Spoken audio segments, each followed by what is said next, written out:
aspire to be leaders? Can I see a show of hands? How many of you aspire to be leaders? Wonderful, that's wonderful. A big round of applause for all of us. Leadership isn't easy. But having said that, we don't really have a clear understanding of leadership today. There are thousands of books written on leadership. You go on YouTube, you'll find millions of videos, if not hundreds of millions of videos. There are about 50 scientific journals dedicated just to leadership. And some of them have been foolish enough to publish my work. So that tells you about, But with so much, we get so many different definitions of leadership. Authentic leadership, relational leadership, servant leadership. It goes on and on and on.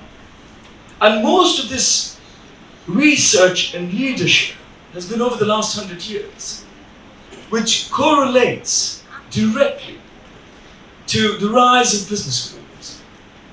Leadership study today is done in business schools. So leadership study today is focusing on managers. And the idea of business schools is to create good managers and, of course, make managers look good. Can we agree with that? Yeah. Okay. I come from a different perspective though. First and foremost, you go back 100 years ago, and perspectives on leadership were different. We're going to talk about perspectives today. Perspectives of leadership were different. It's best summarized by what, Thomas Carlyle would have called 200 years ago, great men idea of leadership. So 200 years ago, Thomas Carlyle said, it's great men who create history. Who are these great men? These great men are people like Julius Caesar, Augustus Caesar, Napoleon Bonaparte. These were the great men. These weren't managers. These were the great men.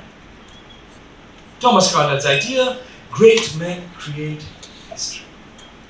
I think differently. I think history puts good and great men in certain places. So with that in mind, I know my talk says demystifying leadership. That's not what we're going to do. We're not going to talk about different types of leadership. We're going to talk about a very specific kind of leadership, the specific kind of leadership that everybody would have thought leadership was 200 years ago, before business schools came around. We're going to talk about transformational leadership, demystifying transformational leadership. What is transformational leadership? What is required to be a transformational leader?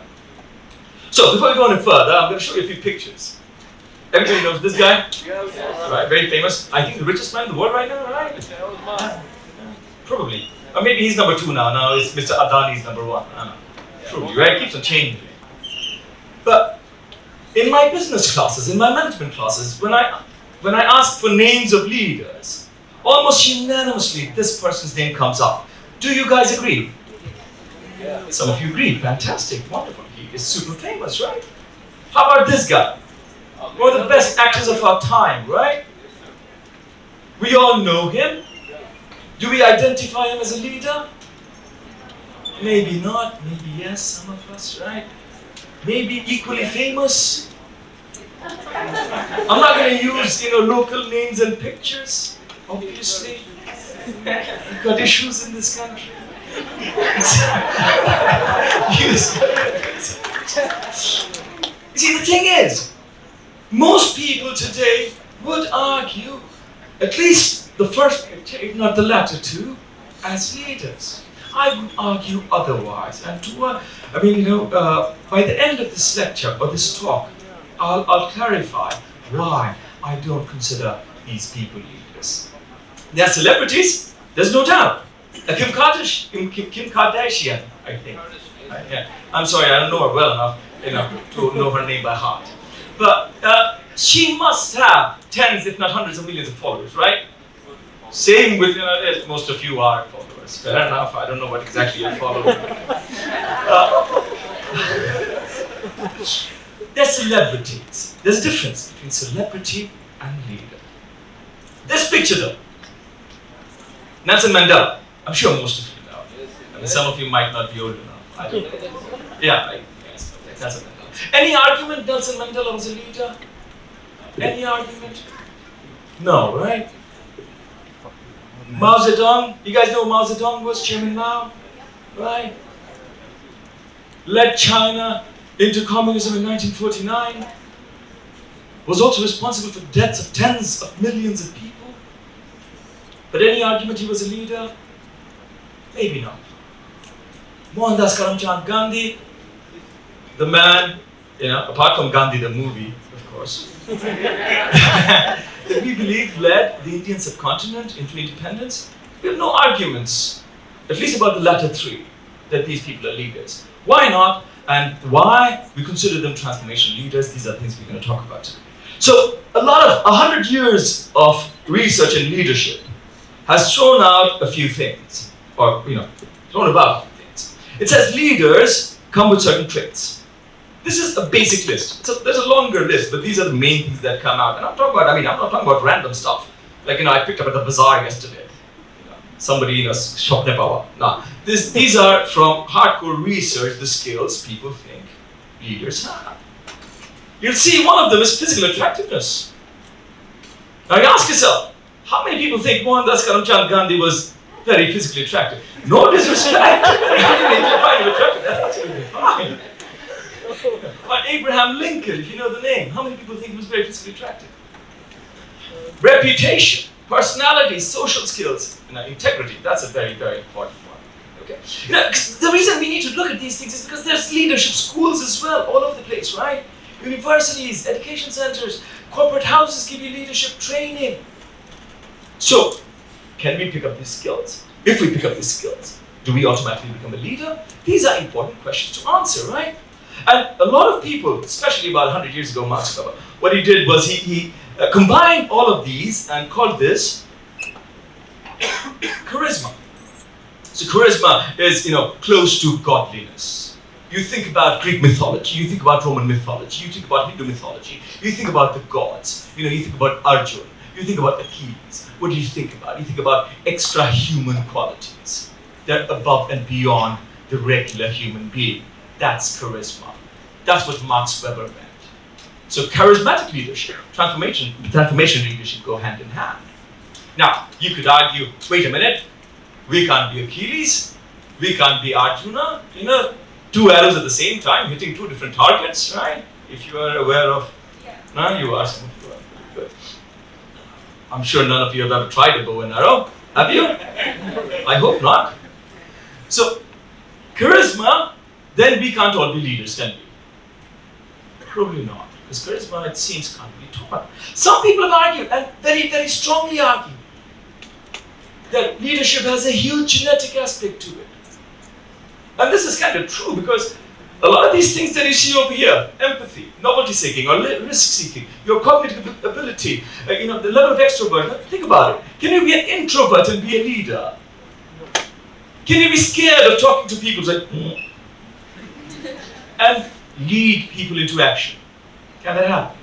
No. And a lot of these things we know for a fact are about 60 to 80% dependent not on sociability, but on your genes.